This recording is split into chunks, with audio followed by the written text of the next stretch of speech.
जय हिंद दोस्तों। मैं नवीन मेहता मैं अपने YouTube चैनल पे आपका वेलकम करता हूँ। फ्रेंड्स, इस वीडियो में हम लोग डिटेल से डिस्कस करेंगे। ये बहुत ही ज्वलनशील मामला है और सामाजिक मामला है और बहुत ही ये एग्रेसिव करने वाला मामला है। ये मामला जो है ये सोशल समाज से जुड़ा हुआ मामला है। ये मामला जनरली जो है धर्म परिवर्तन से लेके है। और ये धर्म परिवर्तन जो जबरन कराते हैं या लोग के दे के कराते हैं, ये धर्म परिवर्तन का जो राइट ये लोग दलील देते हैं कि हमें राइट मिला हुआ है आर्टिकल 25 ऑफ इंडियन कॉन्स्टिट्यूशन से। उसी को लेके इस वीडियो में हम लोग डिस्कस करेंगे कि ये धर्म परिवर्तन मामला जो जबरन हो रहा है, ये सुप्रीम कोर्ट मैटर गया और सुप्रीम कोर्ट में एक पीआईएल फाइल किया गया। पीआईएल जो फाइल किया गया वो सीनियर एडवोकेट अश्विनी कुमार उपाध्याय के द्वारा फाइल किया गया। जब ये फाइल किया गया तो ये मैटर जो है दो जज की बेंच जो है बनी। एक में जस्टिस एम आर शाह और दूसरा जो थे जस्टिस रवि कुमार। इन्होंने सुनवाई करना शुरू किया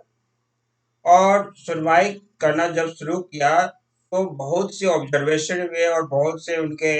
गवर्नमेंट के भी तरफ से जो है इसमें एडवोकेट अपील जिन्होंने सॉलिसिटर जनरल ऑफ इंडिया जो है वो अपियर हुए कोर्ट में। और जो फाइल करने वाले अश्विनी उपाध्याय थे और साथ में इनके जो ग्रुप के मेंबर थे ये लोग भी वहां पे मौजूद थे। और बहुत हियरिंग में बहुत तरह से बातें हुई, बहुत कोर्ट के द्वारा ऑब्जर्वेशन हुई, फाइनली जो है कुछ ऑर्डर हुए।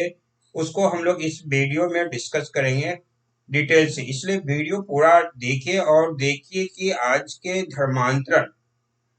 में क्या हो रहा है और सुप्रीम कोर्ट ने क्या अपने ऑब्जर्वेशन में धर्मांतरण के बारे में कहा। और आर्टिकल 25 जो राइट देता है धर्म की आजादी का, कि कोई भी व्यक्ति जो है अपने धर्म का पालन कर सकता है, पोषण कर सकता है, लेकिन उसका क्या गलत उपचार हो रहा है या गलत उसका मीनिंग हो रहा है, जो धार्मिक स्वतंत्रता का अधिकार और आर्टिकल 25 में दिया गया है, वो सब जो है सुप्रीम कोर्ट में बहस हुई, उसको डिटेल से देखेंगे। चलिए, वीडियो स्टार्ट करने के पहले आपसे रिक्वेस्ट है कि अगर आप मेरे चैनल को सब्सक्राइब नहीं किया तो मेरे चैनल को सब्सक्राइब कीजिए और फिर जो है पूरा वीडियो देखिए। और वीडियो अच्छा लगे तो लाइक कीजिए, शेयर कीजिए। ये चैनल बेसिकली लॉ से रिलेटेड रहता है, सोशल एनालिटिक्स से रहता है और पॉलिटिकल एनालिटिक्स से रहता है। जो सोशल और पॉलिटिकल और लीगल मैथ्स रहता है वो सब से यहाँ पे वीडियो मेरे चैनल पे अवेलेबल रहता है। और यहाँ पे जजमेंट जो सुप्रीम कोर्ट के और हाई कोर्ट के जजमेंट जो सोशल समाज से जुड़े होते हैं या गवर्नमेंट को इम्पैक्ट करने वाले थे या गवर्नमेंट से बेनिफिट पब्लिक को होने वाले होते हैं, वो सब का भी हम डिस्कस करते हैं। इसलिए वीडियो अब देखिए और अच्छा लगे तो लाइक कीजिए, शेयर कीजिए और चैनल को जरूर आप सब्सक्राइब कीजिए। आइए, जैसा कि मैं बताया कि सुप्रीम कोर्ट के सीनियर एडवोकेट अश्विनी कुमार उपाध्याय ने इस मैटर को धर्मांतरण जो हो रहा है गलत रूप से हो रहा है और टेम्पटेशन के मीन्स प्रलोभन देके या किसी को धोखाधड़ी में डाल के जो धर्मांतरण हो रहा है और धर्मांतरण कराने वाले जो है वो बेसिकली अपना बताते हैं कि अब आर्टिकल 25 के अंतर्गत मुझे राइट है कि हम धार्मिक स्वतंत्रता मिली हुई है और हम धर्मांतरण जो हो रहा है ये गलत रूप से नहीं हो रहा। ये मैटर जैसा कि मैं बताया कि दो जज के बेंच के साथ गई और वो जिसमें जो जस्टिस एम आर शाह थे और दूसरा जो थे justice Ravi Kumar,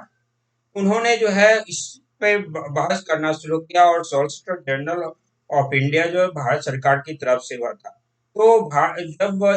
first stage की जब यहाँ पे हेयरिंग हुई थी तो भारत सरकार को कहा गया था कि आप हल्फनामा दीजिए इस पे और हल्फनामे दे के जो है इस पे अपना वक्तव्य रखिए। तो 30 नवंबर का उनको टाइम दिया गया था हल्फनामा देने के लिए और 30 नवंबर को भारत सरकार की तरफ से हल्फनामा दिया गया। और हल्फनामा जो दिया गया उसमें सरकार स्पष्ट है कि धार्मिक आजादी का मतलब ये नहीं है कि धर्म परिवर्तन कराना जबरन रूप से या धोखाधड़ी रूप से। फिर से मैं बता दूं कि धार्मिक आजादी का मतलब जबरन धर्म परिवर्तन नहीं है। ये केंद्र सरकार का कहना हो। इसका इसलिए कहना हुआ कि इंडियन कॉन्स्टिट्यूशन का जो आर्टिकल 25 ये धार्मिक स्वतंत्रता का अधिकार देता है भारत के जो भी नागरिक है उसको। वो नागरिक किसी भी धर्म के हो, हिंदू धर्म के हो या मुस्लिम धर्म के हो, क्रिश्चियन हो या ज्यूस हो या पारसी हो, कोई भी धर्म के व्यक्ति हैं, उसको अपने धर्म का पालन करने का राइट देता है। साथ में अपने धर्म का जो है वो प्रचार करने का भी राइट देता है कि अपने धर्म का जो पालन करते हैं वो प्रचार प्रसार भी कर सकते हैं। और प्रचार प्रसार जो कर सकते हैं वो राइट डायरेक्शन में कर सकते हैं, रॉन्ग डायरेक्शन में नहीं कर सकते। राइट डायरेक्शन का कहने का अर्थ हुआ कि अब उसके धर्म के अंदर जो भी अच्छाई है उसको वो अपने समाज में या पब्लिक के पास रख सकते हैं, रखने का अधिकार देता है इंडियन कॉन्स्टिट्यूशन का आर्टिकल 25। लेकिन रॉन्ग वे में है कि जो अपना प्रचार प्रसार करना चाहते हैं या करते हैं वो किसी को टेम्पटेशन देके नहीं कर सकते कि हमारा ही धर्म सबसे अच्छा धर्म है, या तो हमारे धर्म में आओगे तो हम ये बेनिफिट देंगे। जैसा कि आपने देखा होगा ये मामला कई उठा कि जो है ये बेसिकली कोरोना के समय में बहुत से मशीनरी जो है इसमें एक्टिव ही, और गांव-गांव रूरल एरिया में या कोई रिमोट एरिया में जहाँ पे कोरोना के टाइम में उनको खाने पीने का दिक्कत था वहां पे वो पहुंचे और उन्होंने कई हेल्प किए, वहां पे अनाज के पैकेट दिए, पैसे दिए और उनको जो है धीरे धीरे जो है वहां पे इस चीज में अपने धर्म की ओर लेके गए। और जब उस आदमी को पता चला जिसको उनको बेनिफिट दिया था और जो व्यक्ति को इनको पैसे मिले थे, बाद में उनको जबरन कहा गया कि तुम अपने घर से जो हिंदू देवी देवता का है उसका मूर्ति हटा दो, उसका पूजा करना बंद कर दो और मेरे जो है मेरे इस धर्म का पूजा पाठ करो। ये ऐसा घटना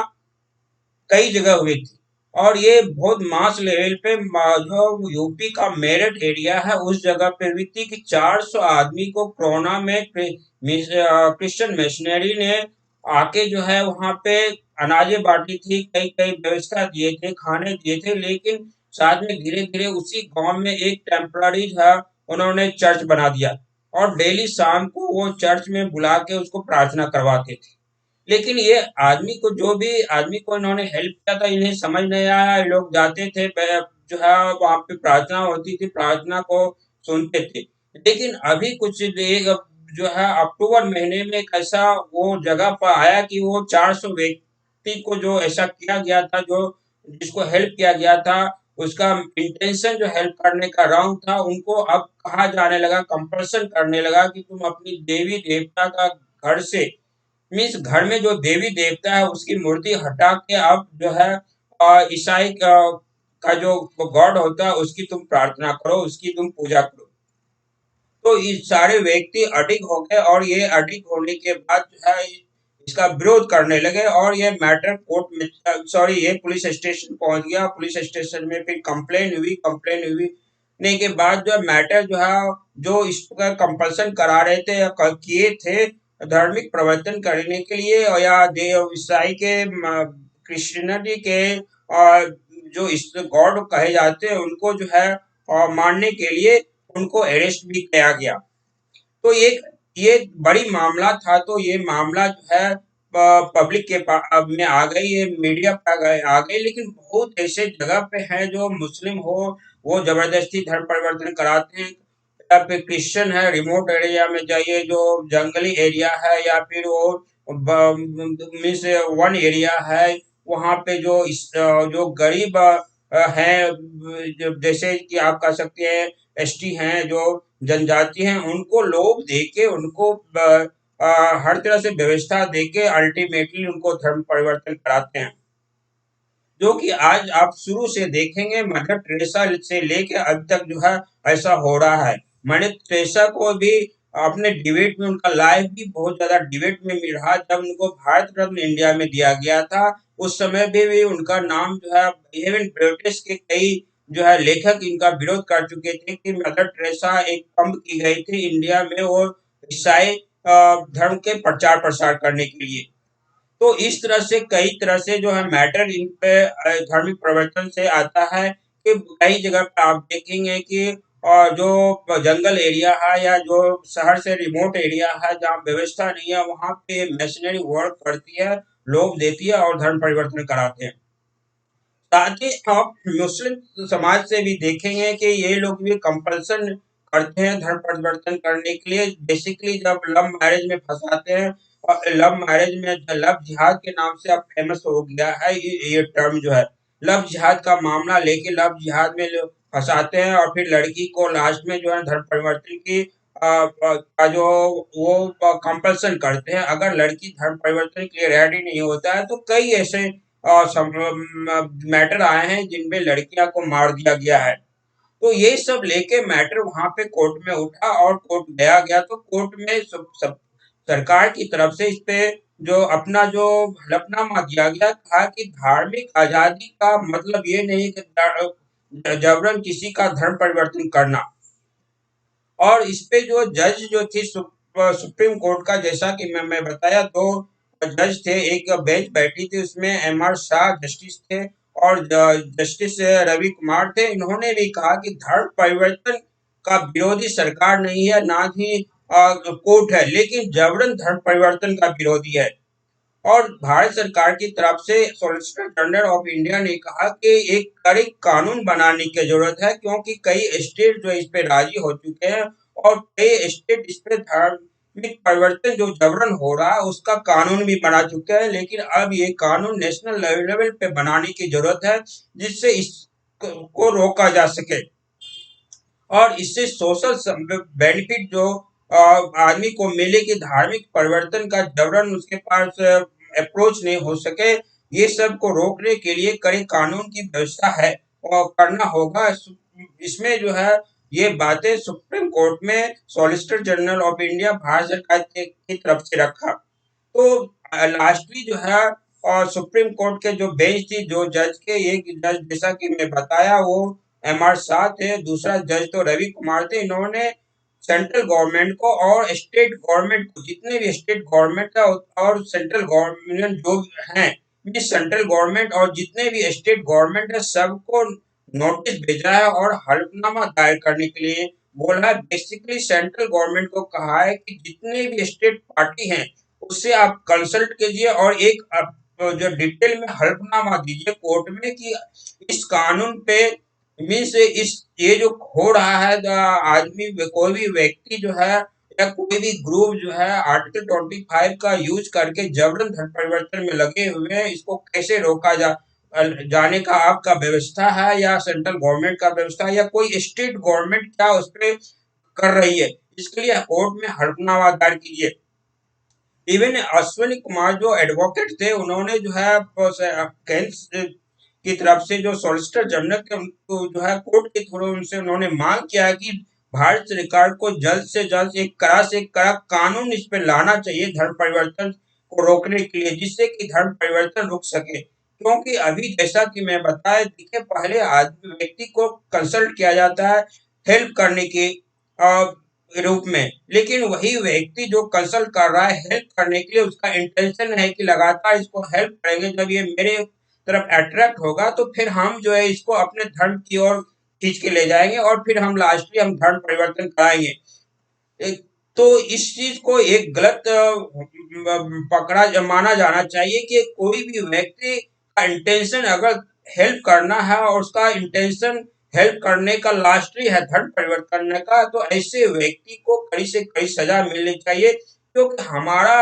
इंडियन कॉन्स्टिट्यूशन जो राइट देता है धार्मिक स्वतंत्रता का, वो राइट अधिकार नहीं देता है कि आप किसी को जबरन धर्म परिवर्तन कराइए या धोखेदारी से धर्म परिवर्तन कराइए या किसी को टेम्पटेशन देके मीन्स प्रलोभन दे के धर्म परिवर्तन कराइए। जैसा कि आज आजादी के बाद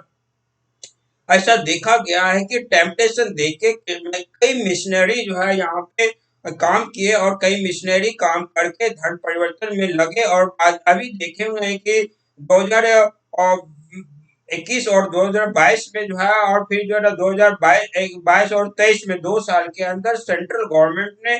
कई हजारों मशीनरी के जो है इन्होंने और एफसीआरए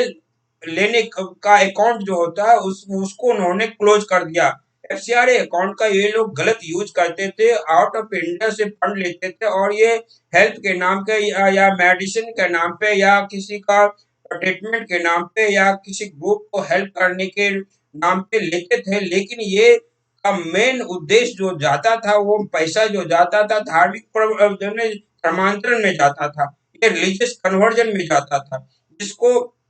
सेंट्रल गवर्नमेंट ने बड़ी कड़ाई से देखा। और इस कड़ाई से देखने के बाद जो है इसका जब कागज पूछा गया, तो कागज में पाया गया कि ये पैसे जिस उद्देश्य के लिए लाए जाते हैं वो उद्देश्य के लिए नहीं खर्च किए जाते हैं, बेसिकली इनका रिलीजियस कन्वर्जन के लिए खर्च किए जाते हैं। तो इस पे सेंट्रल गवर्नमेंट ने कई कदम उठाए, और कई कदम उठाने के बाद कई हजारों, लगभग 9,000 से ज्यादा अकाउंट्स को क्लोज कर दिया गया। इवन कुछ समय के लिए डिबेट में ये मदर टेरेसा का जो ट्रस्ट होता है उसके ऊपर भी क्वेश्चन उठे थे, लेकिन ये पॉलिटिकल मुद्दा बन गया और सभी विरोध करने लगे, तो उनको जो है कुछ रिलैक्सेशन दिया गया। लेकिन जो छोटे मोटे कन्वर्जन करने वाले या मिशनरीज भाड़े थे, और जो जिनका पाया गया कि 100% इसका पैसा जो आता है विदेश से वो जाता है कन्वर्जन में, तो ऐसे का जो है अकाउंट को क्लोज कर दिया गया। और इससे उसका जो मनी ट्रैप का पोजीशन था या मनी लेने का जो पॉलिसी था या मनी लेने का जो उसका स्ट्रेटेजी था, यहाँ बाहर से इंडिया में लाना और फिर इसको जिस उद्देश्य के लिए लाना है दूसरे उद्देश्य के लिए खर्च करना, उसको क्लोज कर दिया गया। तो अब देखना है कि स्वतंत्र भारत सरकार की तरफ से और स्टेट की तरफ से, मीन्स जितने भी स्टेट हैं, जितने भी स्टेट को पार्टी बनाया गया है, और भारत सरकार जो है ये लोग क्या हलफनामा देते हैं। और सुप्रीम कोर्ट में जो सॉलिसिटर जनरल ऑफ इंडिया ने भारत सरकार की ओर से जो कहा है कि इस पे कड़ी से कानून बनाने की जरूरत है। अब इस पे सुप्रीम कोर्ट भी हलफनामा देने के बाद क्या राय देती है, और अब सेंट्रल गवर्नमेंट भी क्या अपना प्रयास करती है इसको रोकने के लिए। कई स्टेट है ये जो कई बीजेपी प्रशासित या शासित स्टेट है, वो कई स्टेट इसको अपना कानून अपने स्टेट में बना चुकी है जबरन धर्म परिवर्तन को लेके। तो फ्रेंड्स, इस वीडियो में इतना ही। अगर मेरा वीडियो इन्फॉर्मेटिव लगा मेरे वीडियो को लाइक कीजिए, शेयर कीजिए, साथ ही मेरे चैनल को सब्सक्राइब कीजिए, जिससे कि आप मेरे चैनल से जुड़ सके। Thank you. भारत माता की जय।